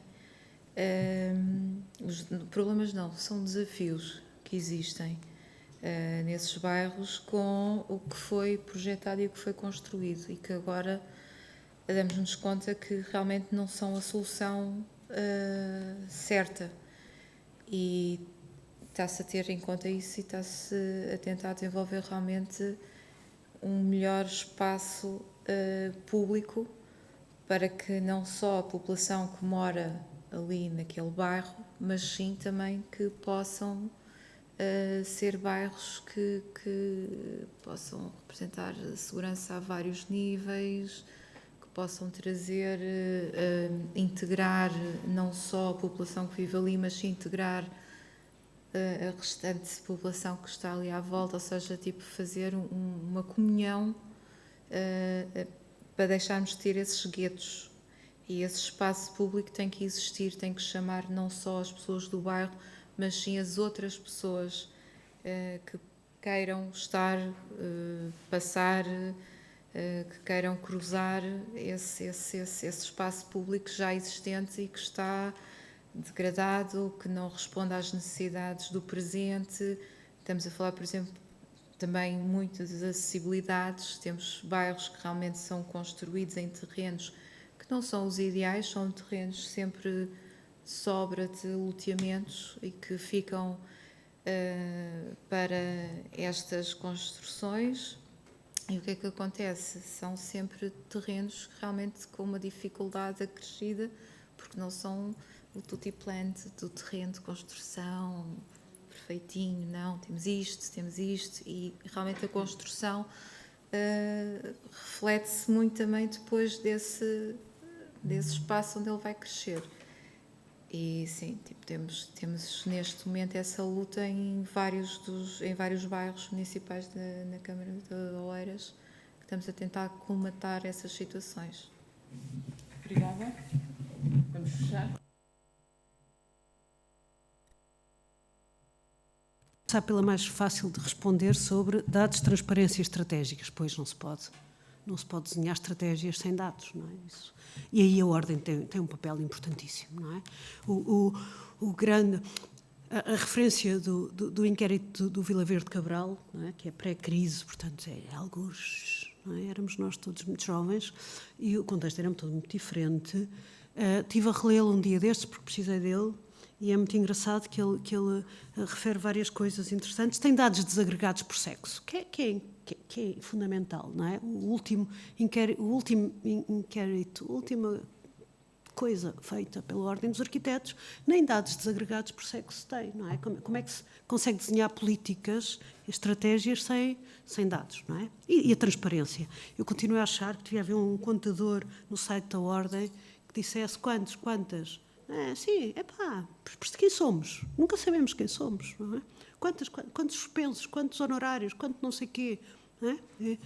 Eu acho que isto era um pequeno gesto de transparência, não é? Sobre a cidade e os cuidados, pois, enfim, as políticas públicas gostam da grande escala e do Excel, e gostam dos ciclos eleitorais, não é? E gostam do tchanam. Portanto, isto é completamente incompatível com a cidade da pequena escala, a cidade tricotada, porque a questão da segurança preocupa-me muito. Mas a questão da enunciação da segurança é que a cidade é segura para as mulheres quando funciona.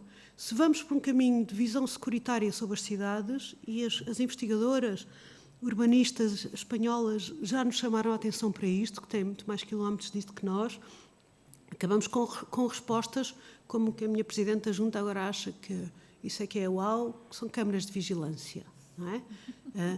Não é câmaras de vigilância que nós precisamos. O que nós precisamos é de uma cidade que funciona. E o que funciona neste bairro, nesta rua, pode não ser verdade para o bairro... Não é? Agora, a implementação está cada vez mais longe de acontecer, obviamente. Não é? Eu há uns anos falava com a Inês Sánchez de Madariaga, que é uma investigadora sobre estes assuntos há muitos anos, enfim, uma precursora em Espanha, e não só, associada às Nações Unidas e etc., sobre estes assuntos das mulheres e da cidade. E estava a fazer uma formação com ela, e a essa altura eu mostrava-lhe ela dizia: calma, Patrícia, é preciso ser otimista, porque há 5 anos atrás a Espanha Eu achava impensável que os municípios tivessem os instrumentos que têm hoje. Mas isto já passaram 2 anos e eu acho que isto só piora. Portanto, eu acho que o otimismo dela talvez se aplicasse à Espanha e a Portugal, eu não o consigo ver. Portanto, é isso. Políticas públicas à séria, não é? E voltamos a um conceito fundamental que é o falso neutro. Se nós continuamos a ensinar arquitetura, a ensinar a cidade, a fazer arquitetura, a fazer cidade, a achar que é para aquela ficção de indivíduo, que normalmente é branco, automovível, classe média e homem, estamos a sabotar, não é? E se mobiliza muito fitamente pela cidade. Estamos a sabotar 90% da população e do seu direito. Mas, enfim, sabes disto? A torta e a direito. Finalmente, sobre os estereótipos. Eu vou-vos contar uma história para depois dar a minha resposta, que vai ser muito pouco simpática. Pedro. Senão não tinha piada. Então, tu sabes que as primeiras arquitetas que foram autorizadas na história do mundo ocidental a praticar em ateliês de arquitetura eram condescendentemente orientadas para desenhar cozinhas, casas de banho e, na fase seguinte, tipo, uau, tchanã, casinhas, não é? Porque, segundo os seus colegas e o ambiente geral, era que o resto era muito difícil, não é? No caso português, os primeiros codas que são defendidos, 80% deles por mulheres, até os anos 60, são de programas do cuidado. O Jardim Escola para o Algarve, da Estanco, o não sei o quê. É? E há um alinhamento. Há umas desarrumações engraçadas lá no meio, até da escala urbana. Mas é isto, não é? Eu acho que isto é um enorme paternalismo face às mulheres. Porque é achar... E uma coisa... Eu quero dividir aqui. Claro, a nossa experiência enquanto corpos no mundo...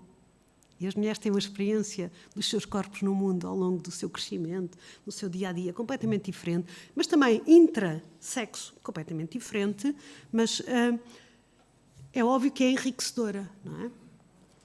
Mas quer dizer, se eu sou uma mulher que não cozinha, porque é que eu hei de perceber mais intuitivamente cozinhas sem estudar do que um homem que cozinha, não é? Portanto, claro, ou seja, há aqui uma dupla dimensão. Um lado são os estereótipos de género que nos levam a ter papéis e, portanto, ter mais experiência em cima desses papéis. Mas quem projeta aeroportos não é um avião e consegue aprender a projetar aeroportos, não é? Ou seja,